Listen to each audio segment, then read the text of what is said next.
Hi guys, welcome to another interesting tutorial. I'm Yinky, and in this tutorial I'll be teaching you how to work with your applique. So I'll be doing the tracing, the designing, the tacking and the gumming of my beaded applique. This is my beaded applique.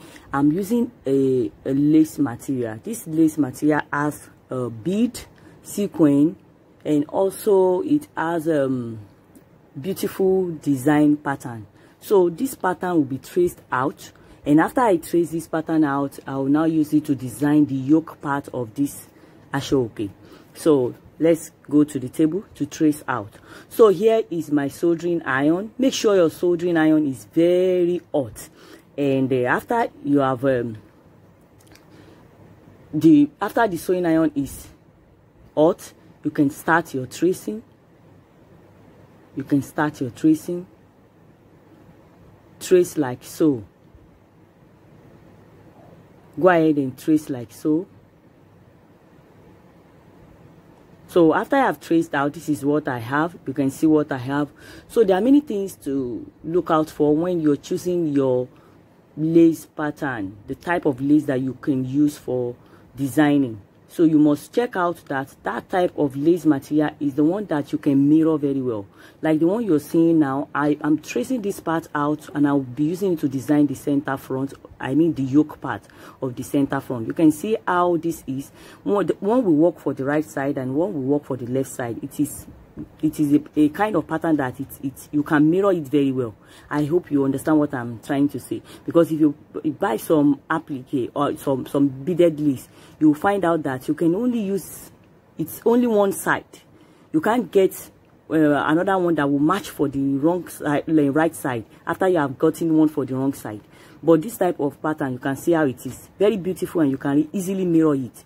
You can see that it works perfectly when you place it on the center front. So for this one, this is just like a wave. Like you study the material. It's still the same material that I'm tracing out, the same material, but it has different type of design. So you can't be you can't go wrong with this design, because when you are creative, you just find out that everything is just working out perfectly. So this part it will be used for the hemline of the dress. So I want something like a wave-like pattern on the hemline of the dress, and that is what I'm tracing out here. So this will just form like a wave on the hemline of the dress. So after tracing it out, the same way, the best way to do this is to just use your soldering iron to trace out your pattern neatly. So it will give you the neat house look.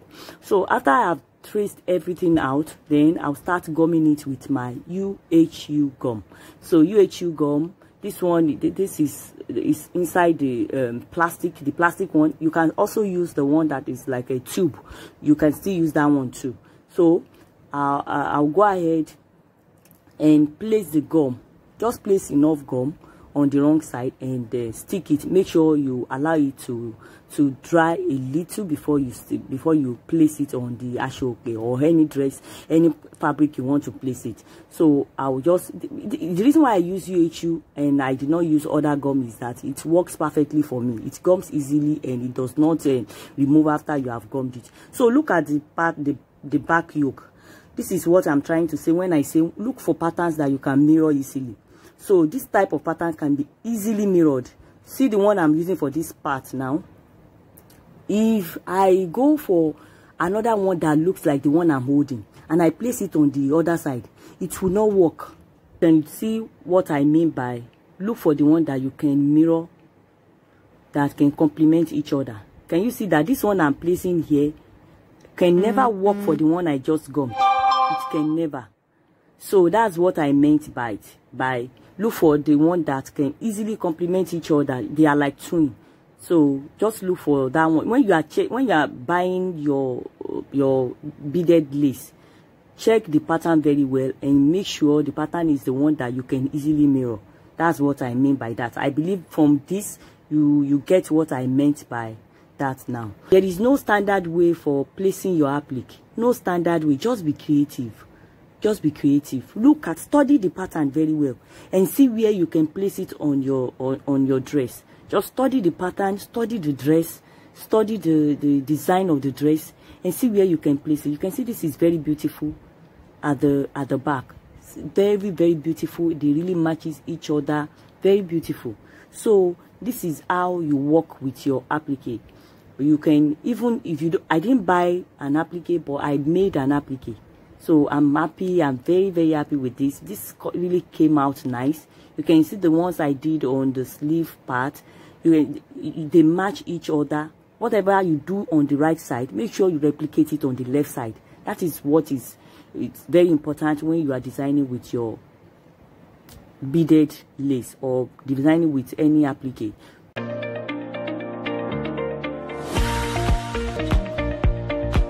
Do you desire to be a professional fashion designer in just few weeks? Then what are you waiting for? Enroll at Yinki Couture Academy today. Our online, offline and physical trainings are open in the following classes: advanced class for 4 weeks, intermediary class 8 weeks and beginner class for 20 weeks. For inquiries, please call 0805 7944477 or 0903 218 4192. You can equally connect to us on our various social media platforms at Yinki Couture. Yinki Couture, home of dressmaking techniques. Let's continue with the applique design. This is my transparent nylon thread. That's what I'm holding. It's a kind of thread that is very useful when you are attaching your applique to your dress. If you want to tack the applique, because I have gummed the applique, but I need to tack it. So when you want to tack, you need to use this type of thread. It's like a polythene thread, transparent in color, and we call it nylon thread. So the type of needle you are going to use is the tiny needle that we use in beading. So that's the type of needle you will use when you want to do this type of tacking. So tacking makes your work, it gives you this confidence that the applique will not pull off at any time. So I'm going to hold my needle like so, and I've passed it inside the needle, and I'll start tacking. So I will show you a better view of how I did my tacking. So you can see this one is more pronounced. Just go ahead and tack the normal way we tack. There is no special way.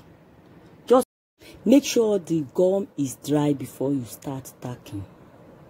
It's very, very essential, because if the gum is not dry, the needle will not move freely in between the applique and your mesh. You will have issues. It will just be dragging your needle, and it will make your work not neat. So you need to make sure you can give it a whole day or 2 days for your gum to dry. When the gum is dry, that is when you can start tacking. And we are almost done with the tutorial. I told you you're going to tack on everywhere you place this beaded net, known as your applique. So you are going to tack all over. So we've come to the end of this tutorial. If you have any questions, you can drop your questions. I'm going to reply as soon as possible. Until then, bye.